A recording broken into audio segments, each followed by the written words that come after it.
এছাড়া ঢাকার বাইরেও আজ শেষ দিনে প্রার্থীরা মনোনয়নপত্র তোলার পাশাপাশি জমাও দিচ্ছেন। এই কার্যক্রম চলবে বিকেল 5টা পর্যন্ত। জামায়াতে ইসলামী সেক্রেটারি জেনারেল মিয়া গোলাম পরওয়ার সকালে খুলনা 5 আসনের জন্য মনোনয়নপত্র জমা দেন।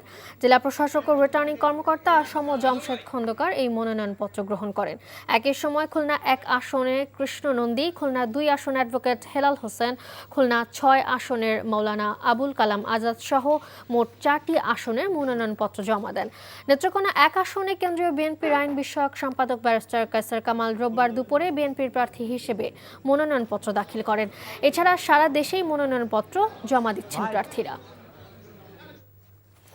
এখন যাচ্ছি চট্টগ্রামে, সেখানে আছেন আমাদের সিনিয়র করেসপন্ডেন্ট আরিচ আহমেদ। সরাসরি চলে যাচ্ছে তার কাছে। আরিচ, চট্টগ্রামে এখন পর্যন্ত কতজন মনোনয়নপত্র জমা দিয়েছে, কি তথ্য রয়েছে আপনার কাছে জানাবেন?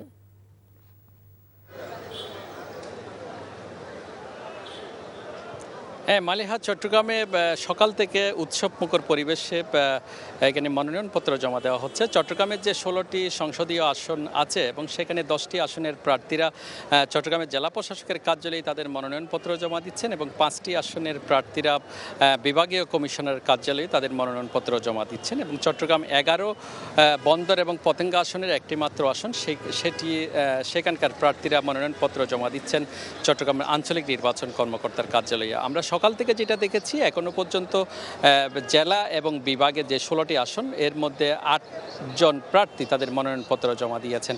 চট্টগ্রাম 1 পীরেশ্বরাই আসনের জাতীয় পার্টির প্রার্থী সাদাত হোসেন এবং চট্টগ্রাম 2 ফটিকছড়ি আসনের বিএনপির মনোনীত প্রার্থী সরোয়ার আলমগীর। এছাড়া চট্টগ্রাম 3 সন্দ্বীপ আসনের বিএনপির মনোনীত প্রার্থী মোস্তফা কামাল পাশা, রাঙ্গুনিয়া আসনের জামাত ইসলামের মনোনীত প্রার্থী ডাক্তার এটিএম রাজাউল করিম, তিনি মনোনয়নপত্র জমা দিয়েছেন। এছাড়া চট্টগ্রাম ফটিকছড়ি আসনে একজন স্বতন্ত্র প্রার্থী মহিলা জিনা তারা, তিনি মনোনয়নপত্র জমা দিয়েছেন। এইভাবে মোট 8 জন প্রার্থী তাদের মনোনয়নপত্র জমা দিয়েছেন।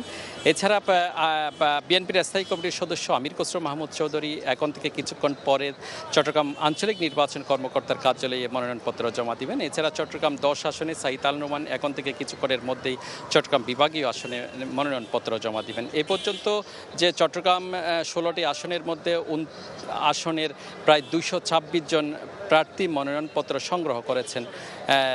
এর মধ্যে প্রায় 29টি রাজনৈতিক দল, বিএনপি, জামাত ইসলামী, জাতীয় পার্টি, এনসিপি সহ 29টি রাজনৈতিক দল অংশ নিচ্ছে, এমনটি জানিয়েছেন আমাদেরকে।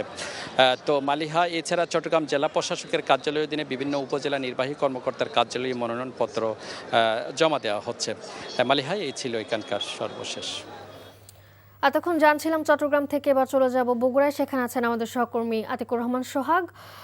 সোহাগ, বগুড়া 6 আসন থেকে তো তারেক রহমানের পক্ষ থেকে মনোনয়নপত্র জমা দেওয়া হবে, তো সেখানকার প্রস্তুতি কেমন দেখছেন? মালিহা, এই মুহূর্তে আমরা অবস্থান করছি বগুড়া জেলা রিটার্নিং কর্মকর্তার কার্যালয়ে। তো এখানে আজকে বগুড়া সদর 6 আসনে জেলা বিএনপির যে ভারপ্রাপ্ত চেয়ারম্যান জনাব তারেক রহমানের মনোনয়নপত্র দাখিলের সময় দেওয়া হয়েছিল বেলা 12টায়। যদিও এখন পর্যন্ত নেতাকর্মীরা আসে নাই এবং এর ছাড়াও কিন্তু জামাতের নেতৃবৃন্দরাও কিন্তু সময় দিয়েছিল 11টায়, কিন্তু এই 12টা বাজলে তাও কিন্তু জামাতের নেতাকর্মীদের এখনো মনোনয়নপত্র দাখিল করার জন্য আসে নাই। তবে এখানকার জেলা রিটার্নিং কর্মকর্তা কার্যালয়ে কর্মকর্তারা সকাল থেকে কিন্তু এখানে সব রকম প্রস্তুতি তারা সম্পন্ন করেছে এবং যথাযথ ব্যবস্থা নিয়েছে, আইন শৃঙ্খলা পরিস্থিতি যথাযথ ব্যবস্থাও তারা নিয়েছে। তো এর পাশাপাশি এই জেলায় কিন্তু 60টি আসনে মোট 56 জন প্রার্থী মনোনয়ন উত্তোলন করেছে এবং আজকে তারা সবাই জমা দিবে এমনটাই কথা রয়েছে, যদিও এখন পর্যন্ত কেউ জমা দেয় নাই। তো আজকে সকাল থেকে গত কয়েকদিনের এই ঠান্ডা আবহাওয়ার কারণেও নেতাকর্মীরা আসতে আসতে দেরি হচ্ছে, এরকমও বলছেন অনেকেই।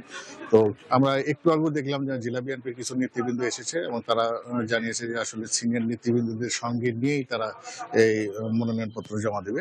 আর এরপরে কিন্তু বেলা দুপুর 2টায় কিন্তু চেয়ারপারসন উপদেষ্টা হেলালুজ্জামান তালুকদারের লালুর নেতৃত্বে চেয়ারপারসন বেগম খালেদা জিয়া গাবতলী শাহজাহানপুর 7 আসন থেকে মনোনয়নপত্র উত্তোলন করেছেন এবং এটা জমা দেবে বেলা 2টায়। তো এই ছিল মালিয়া বগুড়া সর্বশেষ।